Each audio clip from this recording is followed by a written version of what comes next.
All right, I'm on with Motaz in Jordan. How's it going, man? It's going really well. How are you? I'm good. Looking forward to talking to you. So, when we had a lot of the people in the Middle East that requested to come on, one of our concerns was, can people speak freely from wherever they are? So first off, can you speak freely right now? I would say I would give my freedom of speech I would give it a solid 7 out of 10. 7, 8 out of 10. 7 out of 10, that's Which pretty is good. fair. Yeah, Well, I did that's notice you pretty were good. looking off to the side when you were saying that, but nobody's I standing mean, in that room, right? no. I'm just like thinking. I tend to stare off when I try to think. But yeah, I mean, it's fairly well, especially like, I mean, on the internet and things like that, it's fairly fine. Um, I think here in Jordan, it's mostly concerning the actual royal family. You can talk shit as much as you want about the government itself and how terrible of a job they're doing. Right. But I don't know. I feel like the royal family is somewhat. It's a little bit more touchy-feely. So yeah, that's when like some lines are kind of being crossed when it comes to that. That's really fascinating, and I would think that's the reverse in other monarchies. So basically what you're saying is you can say whatever you want kind of politically, but the royal family there, because in a way your royal family has more control over the government than in most other cases where it's more of like a ceremonial thing, right? Yeah, I mean they have somewhat of a like they can like direct vetoes the stuff, the laws that come into order and things like that. So they do have like somewhat of the final say when it comes to a lot of things. But like also like the government also has a fairly like good sort of power over like things as well. The problem comes with when it comes to like the Congress and things like that. So I feel like that the government, like the ministers and things like that, they have too much power than like the actual Congress that we elect, Right. because like the ministers are chosen by like the king. So like that's somewhat of like something that I don't feel very fond of, because I feel like that the people that we elect should be the people that have more power. But sadly here it's kind of the reverse. Yeah. So, what do you guys think that the world thinks about Jordan? Because it's such a small country. The person that I spoke to before, it was someone in Israel, and you guys are right on the border. You have a peace deal with them, but you're also a pretty tiny slice of land in a pretty tough neighborhood. You get a lot of backing from the United States, and as I said, you have a peace deal with Israel. What do you think the rest of the world thinks of Jordan?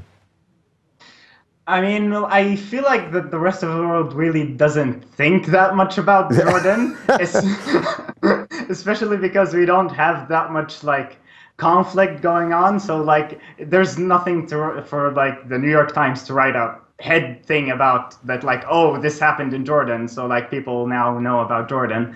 So I mean, I guess if there's one thing I would give Jordan is that our military is fairly competent, while not extremely big, but they're fairly competent when it comes to training and things like that. So I will give them that. I would definitely give them that they like kept like things fairly stable, I would say. Right, and you guys are one of the bedrocks of stability in the Middle East, which is kind of upside down at the moment. Also, your king speaks Exactly. perfect English, so when he comes here, we basically all like him because he's speaking clear Yeah, English. I mean, Americans, he did take his education in Britain, so yeah, and Americans are very simple. If you can at least speak our language well, we like you. yeah. So you wanted to talk about LGBT Muslims, which I think is a Yes. fascinating thing to talk about. So let's Yeah. go. Let's do it. I mean, well, basically, I'm bisexual, and I also happen to be a Muslim. So, I mean, when you tell that to somebody, they think that like you're going kind of nuts. Like those are two exactly opposite things, somewhat. Yeah. Um, but I mean, honestly, I did struggle with that for sometimes in my like teen years. I did struggle with like trying to figure out like I personally do believe that like Islam is like the right religion, let's say. I do believe that. I do truly believe it, but I also know that I am also bisexual. And I really did sort of struggle with that. Like, how do I come to terms with that? How do I find the balance, let's say? But eventually, like somehow, like it just all clicked for me, and I just like realized that like if the God that I believe in is like forgiving and things like that, then he did not make me for nothing. Like there has to be something for me to be actually bisexual and also Muslim. There has to be a place for me, right? And so that's basically what I believe. And so I like want to tell like other people that like are Muslim and are really struggling with their sexual identity, that like, hey, it's okay. Like it's complicated, but like there is sort of a way out. Like there is a place for you, is what I'm trying to say. Yeah, so speaking of that place, well, first off, I love the passion that you're talking with, and it's so cool that you're obviously okay with who you are and you didn't have to abandon any other beliefs or any of that kind of stuff. Is it okay for you to be openly bisexual in Jordan? I mean, do people know that you are, and like, how do you date, things like that? I mean, it's not, I mean, my family doesn't know, first off. But do you happen to know if they're fans of the Rubin Report? Because we may have just created a situation. No, thankfully, no. They don't know, thankfully. But basically, like, I mean, it's not illegal to be gay or lesbian or whatever, but it's not legal to marry, of course. Mm-hmm. Like, it's following, like, the sort of thing of, like, what people do in their home consensually is their business. But, yeah, like, outside is where, like, the lines start getting drawn, basically. Right. So, like, with your, like, do your friends know things like that? Like, if you were going out, are there gay bars in Jordan? I honestly don't know. There are gay nights, like, or lesbian nights that happen in some bars in Jordan. And my friends know, like, my friends are fairly progressive, so that's a good, like, in the university, like, a lot of people are fairly progressive, but again, that's my own bubble. That doesn't represent, like, the entirety of Jordan. Sure. But in my personal group, like, yeah, they know, and it's, like, totally fine. Like, I know a bunch of other, like, gay and lesbian people, like, it's fine.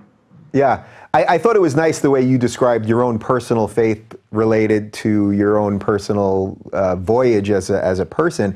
How much is religion, in this case Islam, just part of Jordanian society?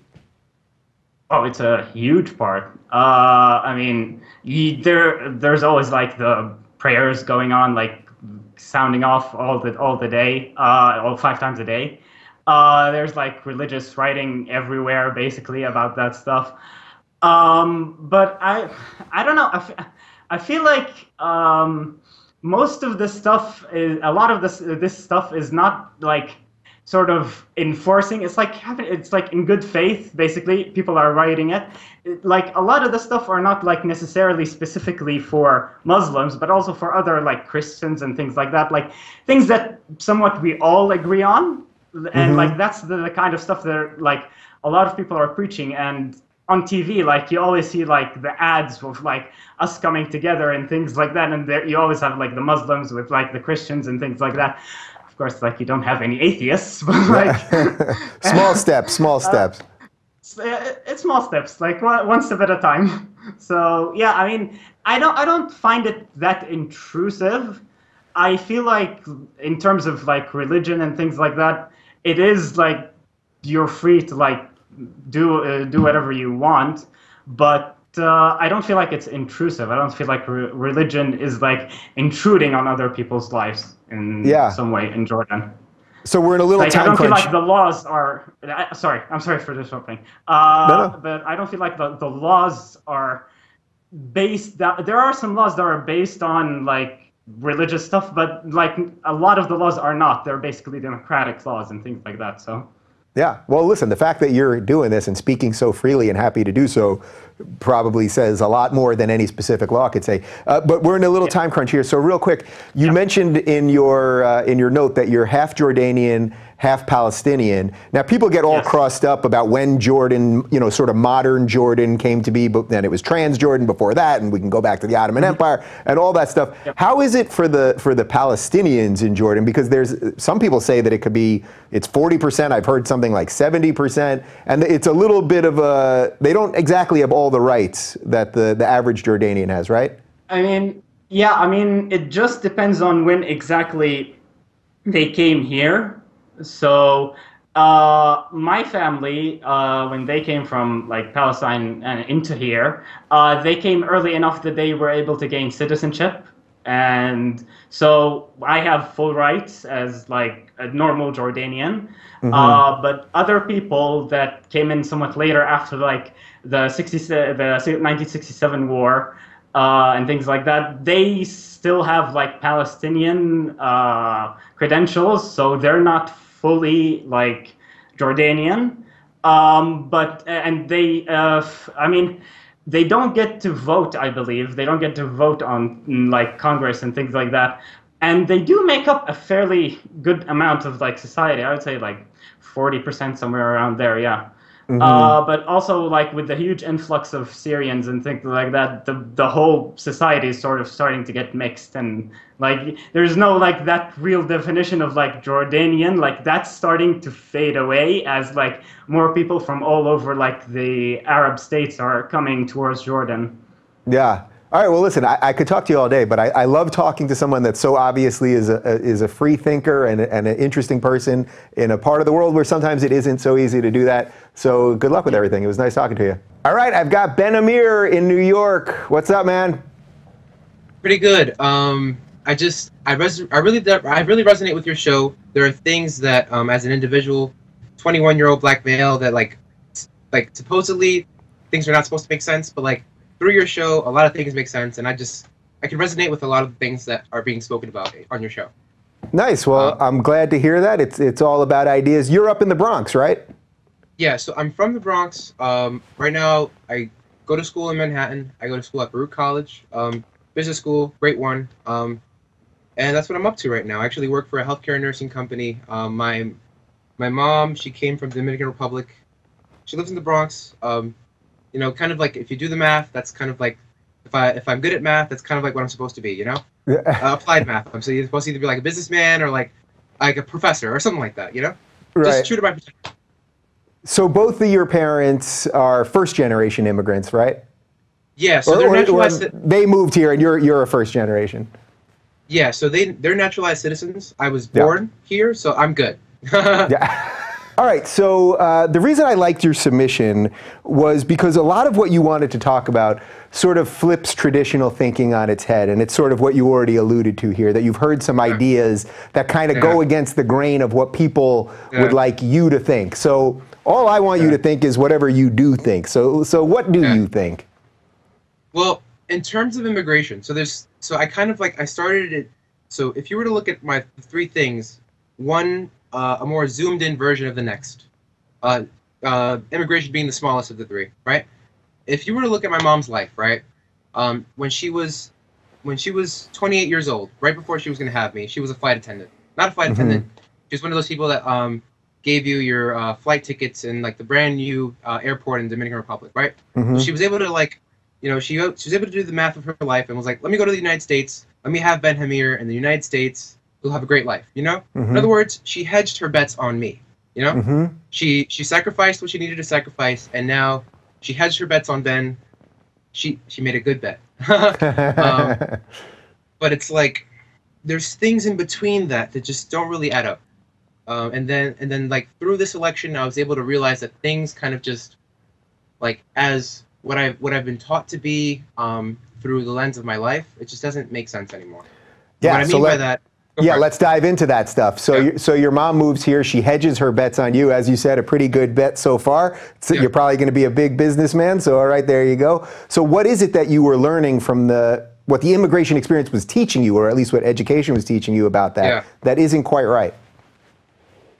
Good way to put it. So everything about Yeah, the I'm all right public too. school, yeah, the everything about the public school system was telling me that like I'm supposed to lower my expectations.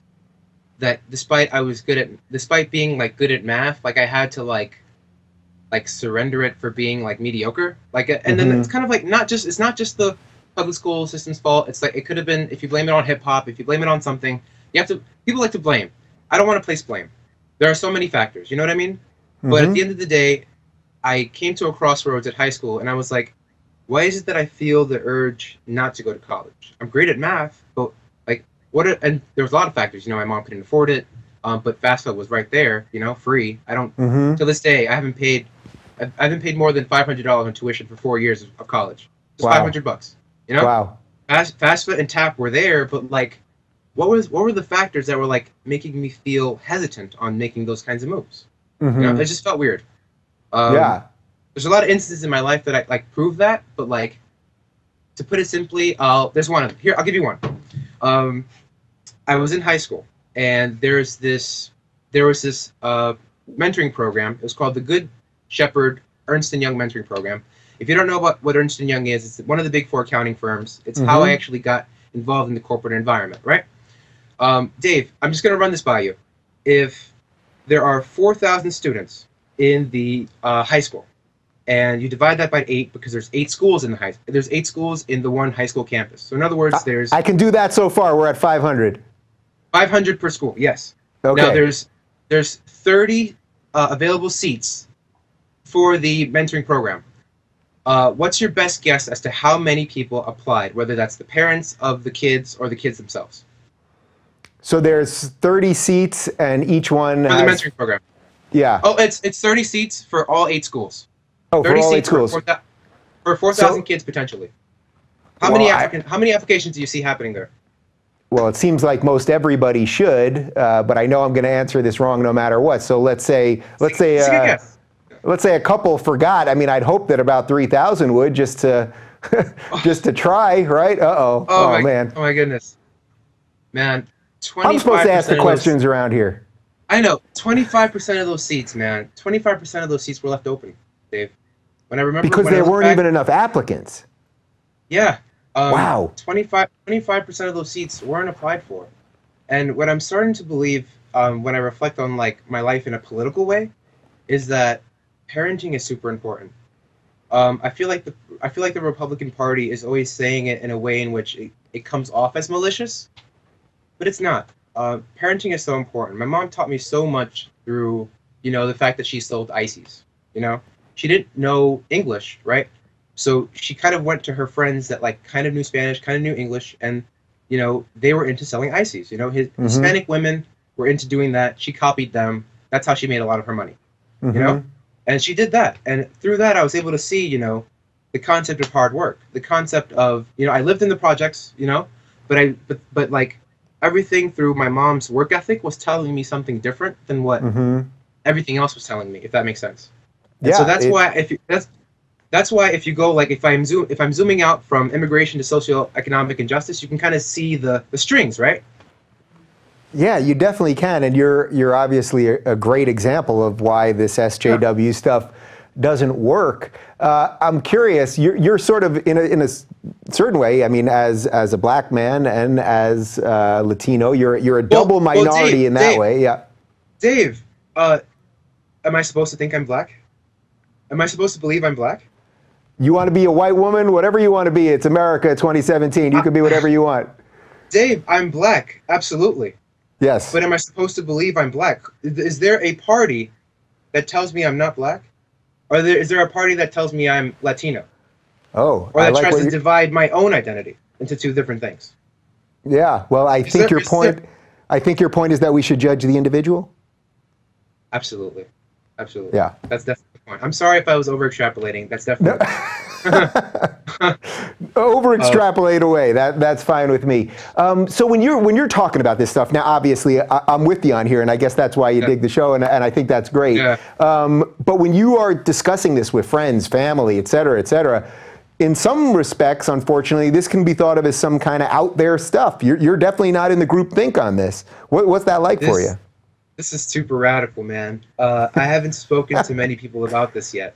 Because really? now is when I'm reflecting on the 2K16 elections, like the general elections, in a way in which I can see it, I can grieve, you know, because I'm not happy with either choice. I'm really not.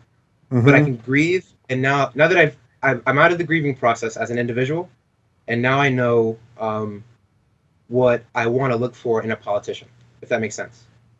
So what would an ideal politician offer up for you? What would make sense? As a 20-year-old black businessman, As a 20-year-old white woman, tell me. No. Well, that's what I am, right? That's what I mean in terms of the mold, right? That's what I am, right? Yeah. I'm looking for a guy or a gal, or somewhere in between, that just looks up for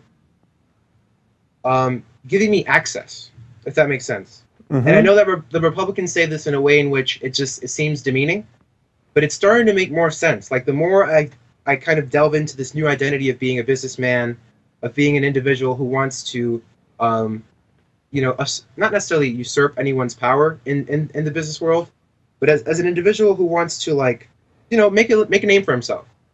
I want accessibility. I want it for myself. I don't want anyone to have authority over me, like in that sense. Like I don't want to be beholden to anybody. And of the two parties, as a young man, as the two parties, like it looks like the Republican Party does it better, offers me that more than the two. So you want equality of opportunity, not equality of outcome. You're going to rest on your own skills for that, right? Absolutely, man. I have all the skills I need. I have all of them. I can tell that you do, no doubt. What kind of business do you want to go into? Do you know yet, or are you still just getting all the knowledge behind you? Well, right now I work for a healthcare nursing company. I can see.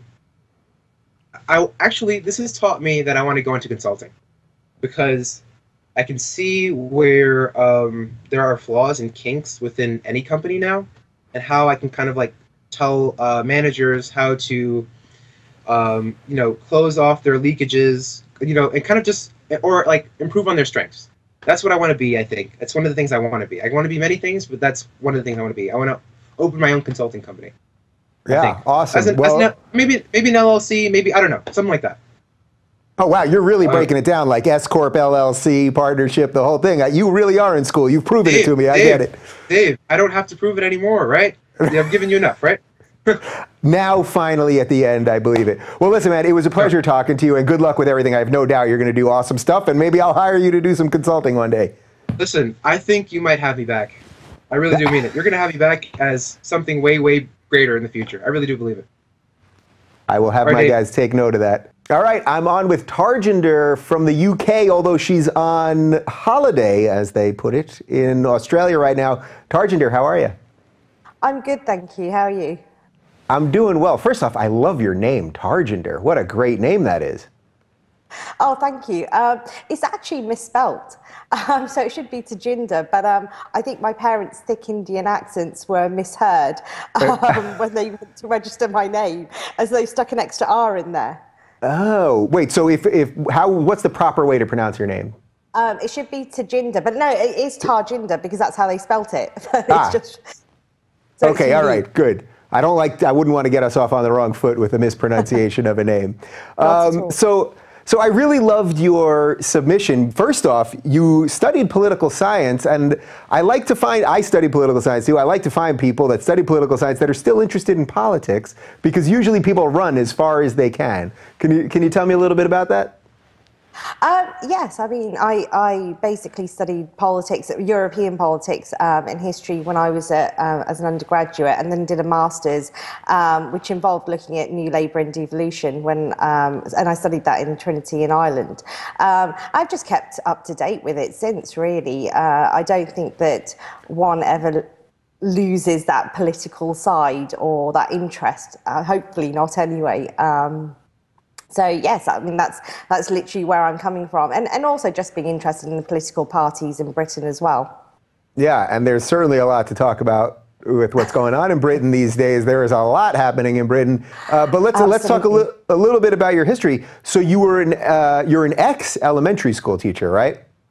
Yes, that's right. Yeah, so I taught in primary schools for over 10 years after doing my master's in political science, funnily enough. So I went from teaching undergraduates to teaching primary school children, or elementary school as it is in the US.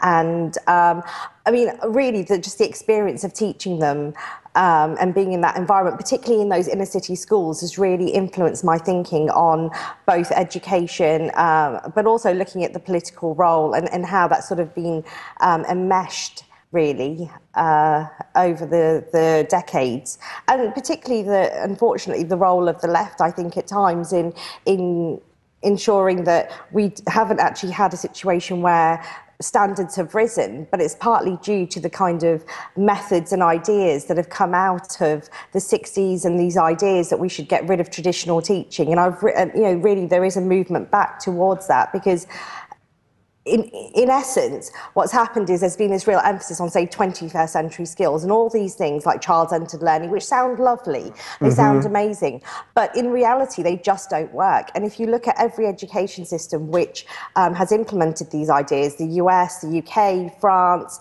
Australia, they've always ended up on a downward trajectory because it simply isn't the way that we learn. So these methods were, the traditional methods were labelled right-wing in this kind of this political, idealistic view of people who had left-wing views at the time. But really they weren't. I mean, these methods have been developed over millennia.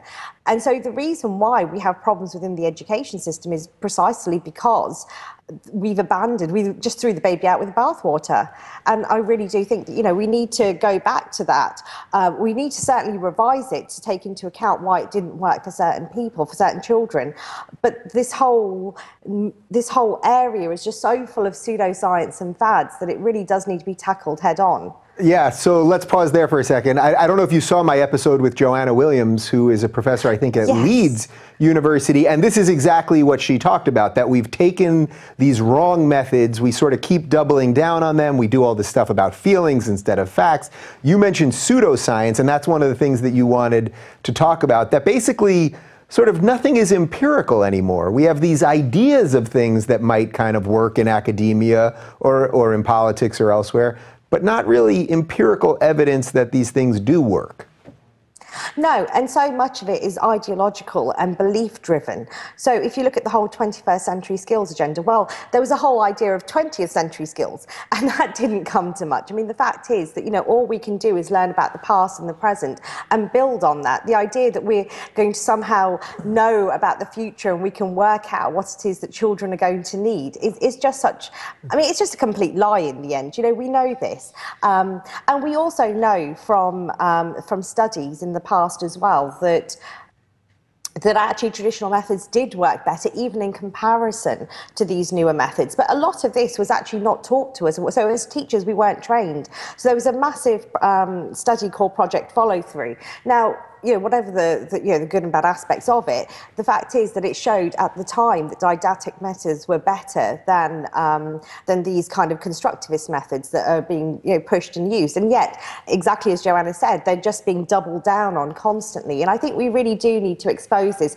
not just within the education field as teachers, but actually just in general, because I think the one thing that a lot of these researchers and academics that are involved in this don't want is that wider scrutiny, and they're not used to it either. So it's interesting because there's been a whole movement built up in the UK and elsewhere. I mean, one of the aspects of it is called research ed, but it involves teachers actually looking and scrutinising some of this research, but also researchers presenting some of their findings. And you can see there's so much hostility to this because all of a sudden these people are being exposed and are being asked for evidence and being asked for, sort of scientific evidence, quantitative data, to really show what is it that why is it that our reality as teachers and educators is different to the theories that you come out with.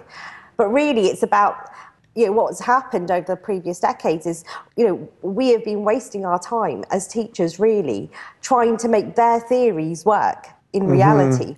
And the reality isn't seeping back up at all. Right, which is it's so fascinating. And I'm curious now, I mentioned you are an ex-teacher. I suspect that some of your frustrations that you're telling us about with the system led to why you're an ex-teacher. Did you ever try to do anything on the inside to change any of that? And what kind of pushback would you get?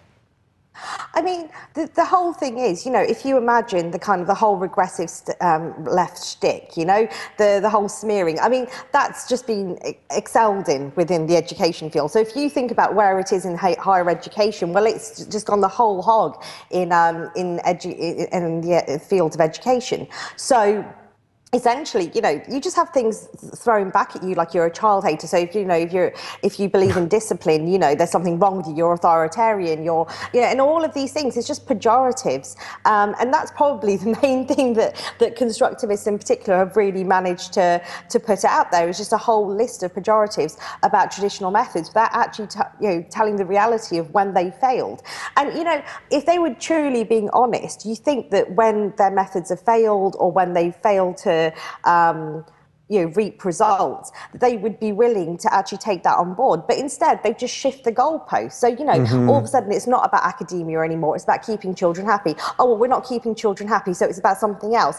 And there's this whole sense of invented crises as well. So now we've got the mental health crisis. Now, I'm not saying there isn't an issue there, but the idea that it's all based around tests, well, okay, so you've got that causality. Where is that coming from? So when I was within the system, really, the truth is that, I come from quite a poor background, and both my parents were factory workers, and I had a fantastic time within the education system. I can't fault it at all, and my frustration has been going back in as somebody who came from that background, really just wanting to give that back to children, is that I wasn't able to do that because I kept coming across these barriers being laid up because of all these misguided beliefs. Yeah, it's interesting because it's so obvious to me how incredibly passionate you are. And so I guess that in a way it has a depressing twist here, which is that you felt you had to get out of the system. For someone that cares as much as you do, you felt that you couldn't shift it one way or another, I guess. No, and I think that, while there is movement happening within the UK and in the US as well, I think to a smaller extent, but with some of the charter schools, I think at that point in time, I really just felt, I didn't go into education to dumb things down. I went there to actually give the same opportunities to children that I'd had myself. And I genuinely have, I can genuinely do thank the education system and my teachers and my schools. But it's been a real education to know that that wasn't the way that it was for most children, and that certainly isn't the way that it is now. And I can see that, why it is that children would fail in these circumstances. And I think, I've become more unforgiving of it as well. The more I've learnt, the more I realise that people were aware of these problems and they've just been allowed to sideline them because, we want to believe that these people are good people. And I think they probably are, but they're just not willing to accept. There's sort of a pathological inability to accept the reality of failure and to be able to build on it and to actually say, okay, fine, what can we do better? Or maybe we should have gone back to these old methods because they worked better, but they're not willing to do that either. I love that phrase. I have to remember that phrase. I'm going to quote you on it. The pathological inability to accept failure. Is that what you said? Yeah, I think absolutely. I think and accept reality, actually. Accept reality. Right. Accept reality. Ooh, I just made it much worse. But wait, before I let you go, the other thing that you wanted to talk about was the Remainers' attitude towards Brexit. And what I think is interesting is I don't know your feelings. I don't think you wrote anywhere whether you were a Brexiteer or a Remainer. I think maybe by everything you're saying you would be a Brexiteer, but perhaps I'm wrong. No, actually, I voted to remain. And I voted to remain essentially because, I did benefit. I went and lived in Italy for a year and as part of Erasmus. I studied in Ireland for 3 years. So I was more than happy to vote remain because I thought that actually it was the best thing for us to do. However, when I found out about it, I got over it pretty quickly, I have to say. As far as I'm concerned, we had the referendum, fine, you lost. And what has distressed me since then is this whole anti-democratic feeling that's emerged. And, some of the arguments being made against the Brexiteers, labelling them all as racist. All of a sudden, you needed to be informed to have had a vote in this, and people then sort of post hoc trying to make up criteria for why it is that this vote is invalid. And yes, it is valid. As far as I'm concerned, it's a risk either way. That's the truth. Whenever you enter any of these agreements, everything in life is a risk. You just have to go for it and see what happens. Yeah. And yes, it is a risk that a lot of people didn't want to take, but their attitudes to the people who are who voted for Brexit, I think, are pretty disgusting, actually. And I think some of the anti-democratic sentiment that's come out of it is actually far more worrying than the fact that people voted Brexit. And if we're looking at informed opinion, come on, Britain was, the UK. Yeah, Yeah, well, I mean, the UK there's was such a always- parallel there with everything going on with Trump and the reaction to him. You can really feel that very same feeling. No, absolutely. And, I think for people to say they're informed, well, okay, well, then at what point was the UK not the country most likely to leave? It was always the country most likely to leave. Even if we'd voted to remain, we still would have been the country most likely to leave the Right. EU. So, as far as I'm concerned, there's all this kind of rewriting of history and sort of a basic lack of understanding of our own history, this idea that we should have had a double majority to change the status quo. Well, why should we?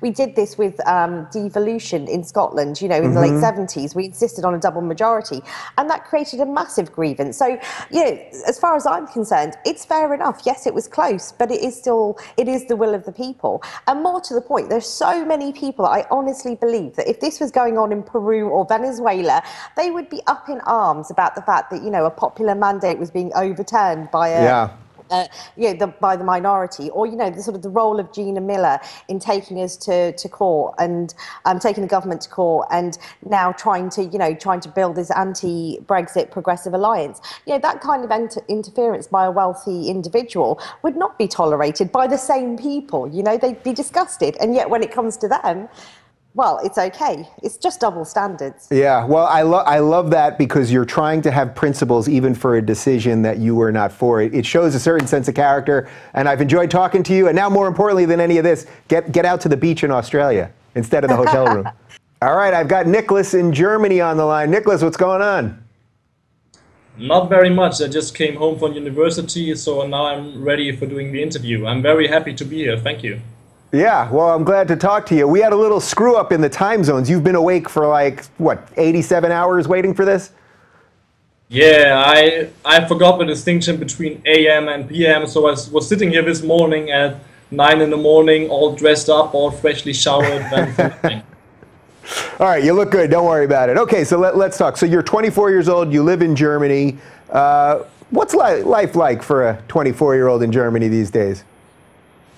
I would say it's surprisingly regular and boring.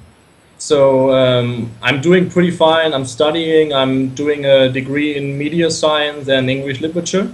And I don't know if you're hinting at the whole situation we're having currently with immigration and all that stuff, but let's just say I don't notice it as much as people talk about it.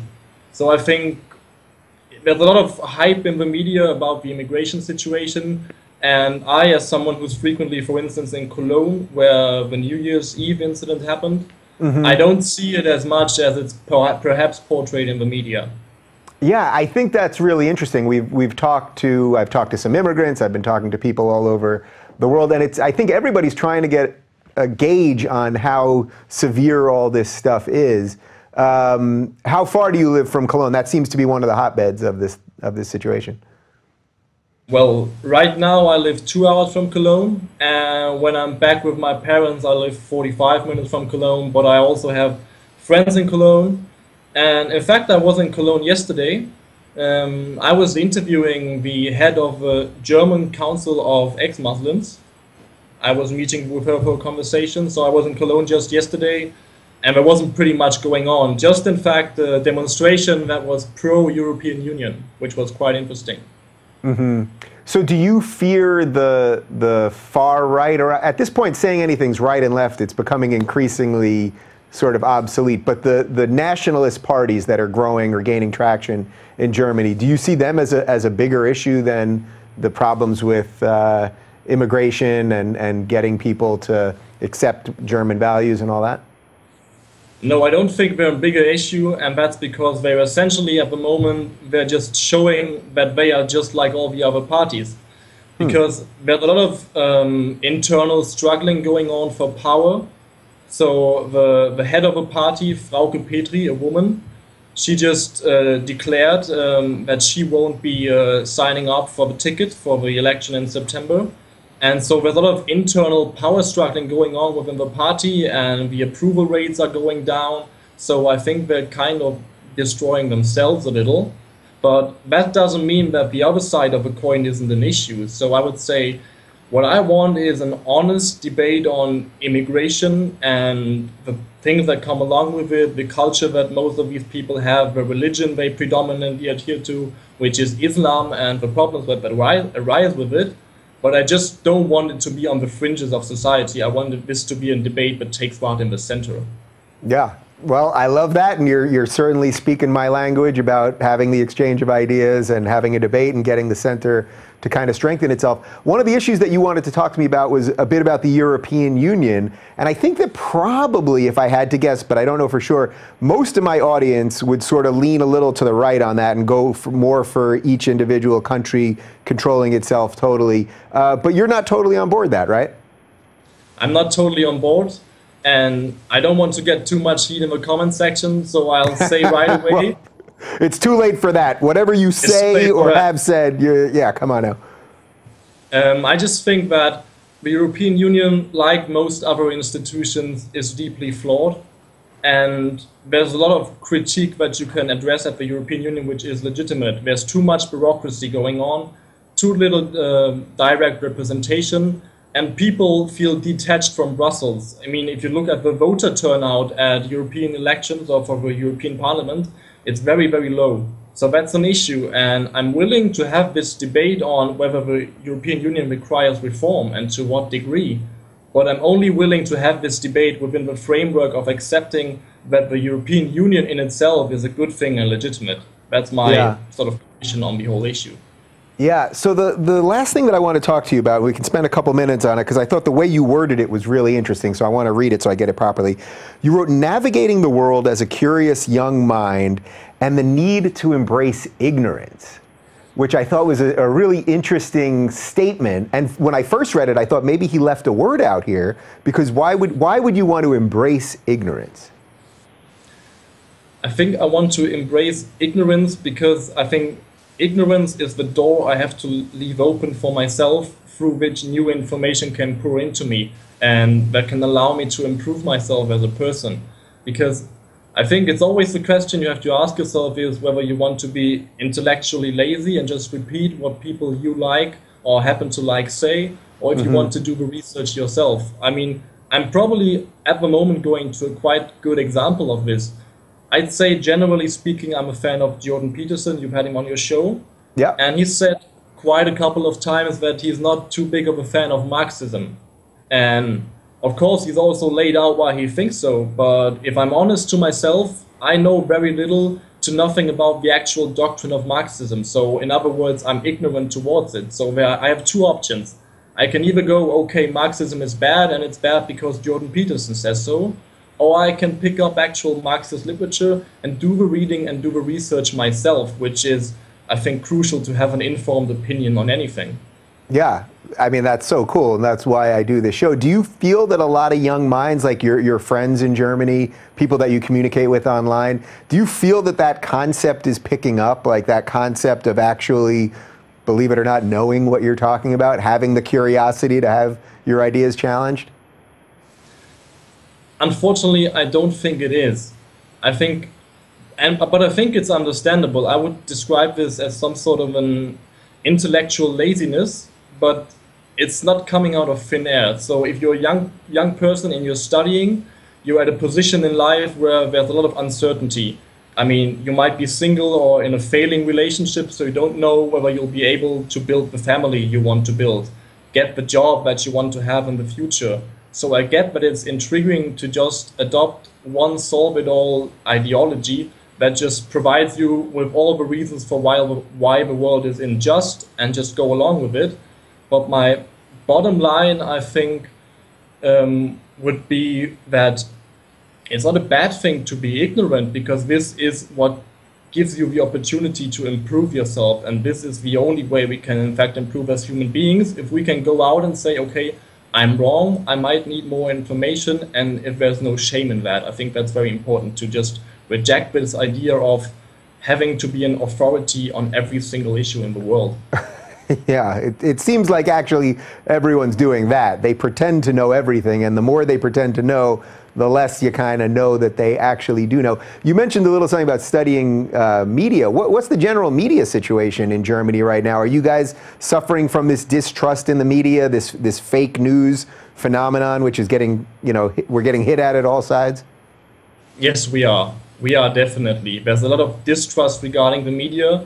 I mean, a significant part of the German broadcasting media is state-funded, and there's been some talk of stopping that, and there's a lot of distrust for sure.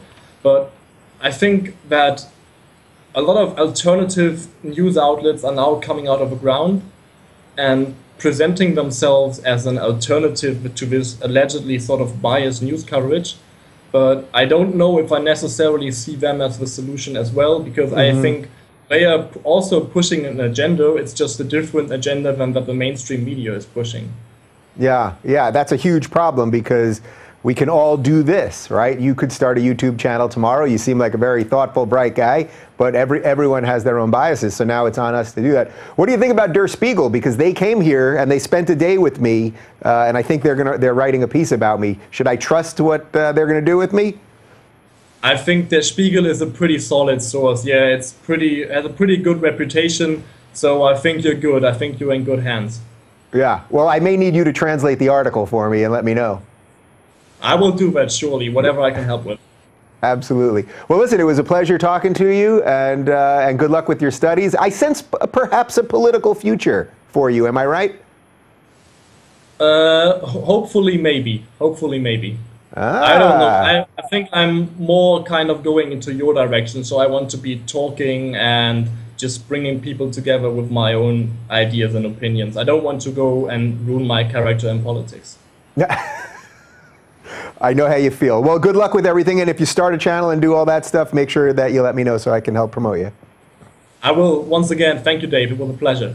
All right, I've got Yadidya in California. Yadidya, how are you? I'm doing well. How are you doing, Dave?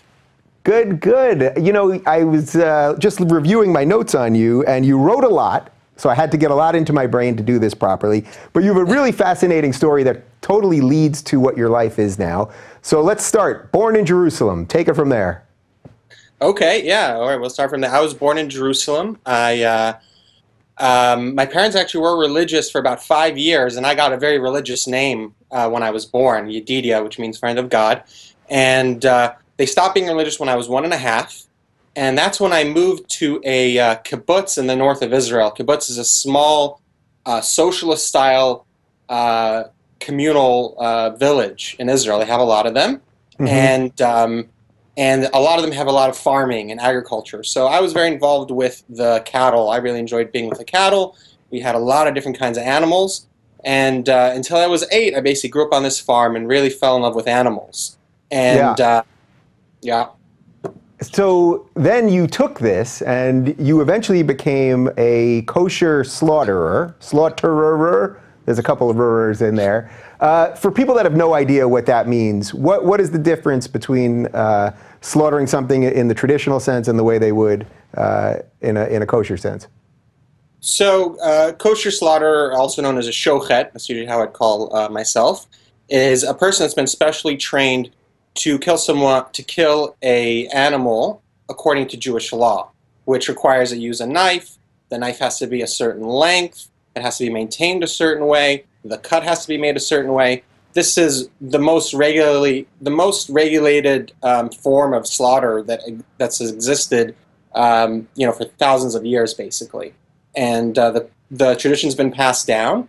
And I eventually went and learned this, so I could learn kosher slaughter. And the specific reason why I did it was so I could kill animals myself.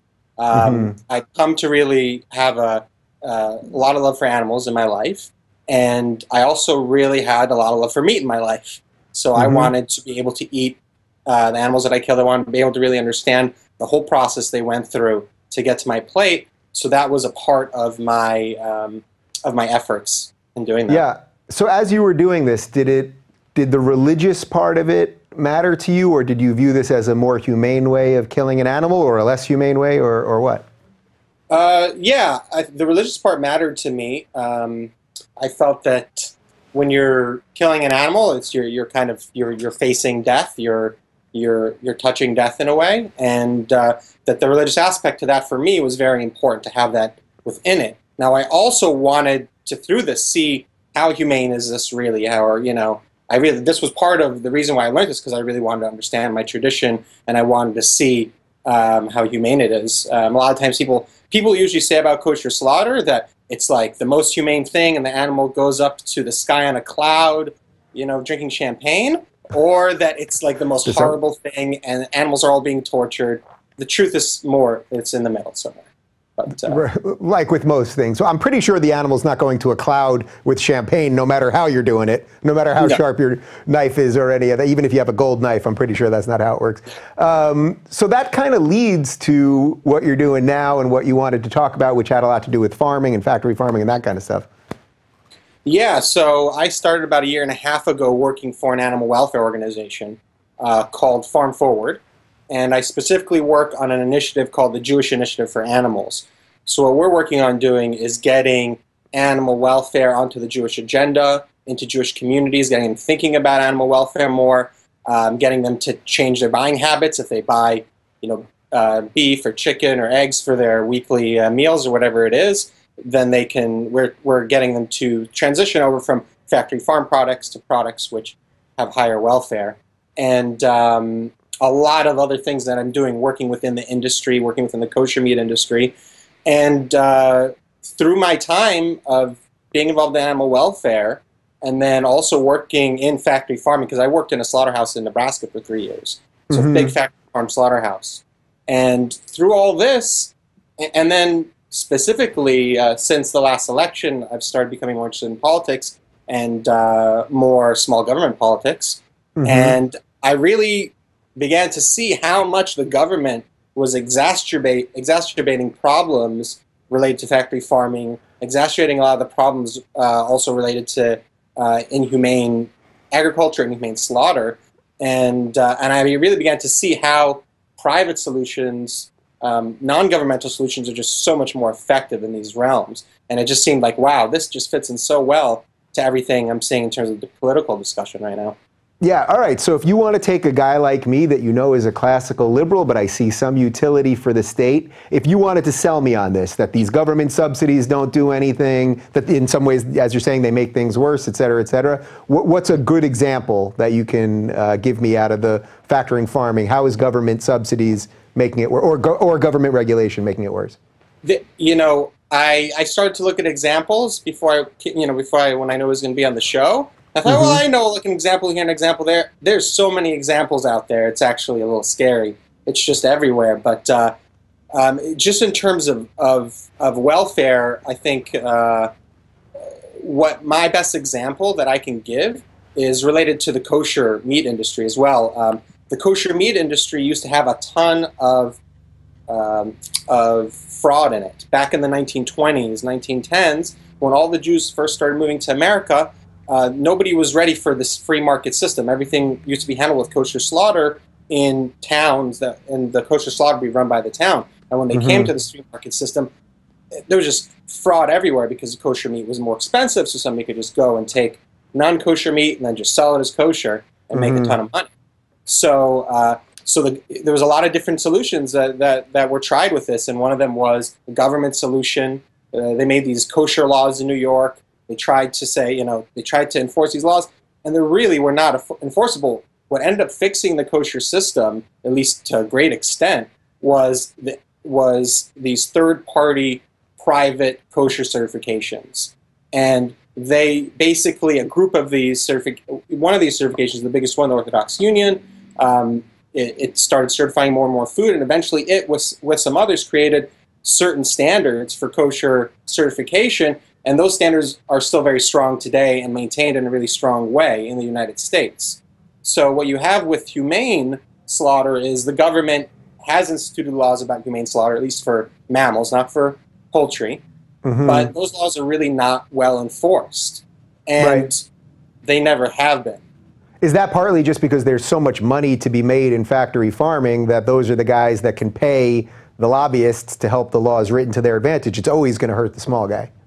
that's a piece of everything. In terms of this specific piece, what we have now are starting to happen is third-party animal welfare certifications that are privately run, and then these standards are something that that a factory farm or anybody, any kind of farmer can take on and say, well, this adds value to my product. So they have a reason to do it. Whereas the government, all they can say is, well, you can't do this. Well, the most that they can tell you can't do is extreme cruelty.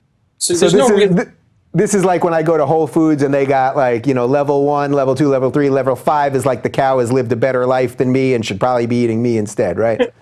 Something like that, exactly. We're actually on so Farm Forward is actually on the board of the animal welfare certification for Whole Foods. So we help create we help create those standards, and other animal protection groups help create those standards, and then also industry people come in, and, so it's a collaboration. When the USDA, like, they were just trying to come out with these new animal welfare standards for organic, and those standards failed, and they were really terrible standards to begin with. So the point here is that even with something like animal welfare, which is just seen as the most liberal kind of, he's just like some crazy vegan who just wants us all to be, wants us all to be vegan.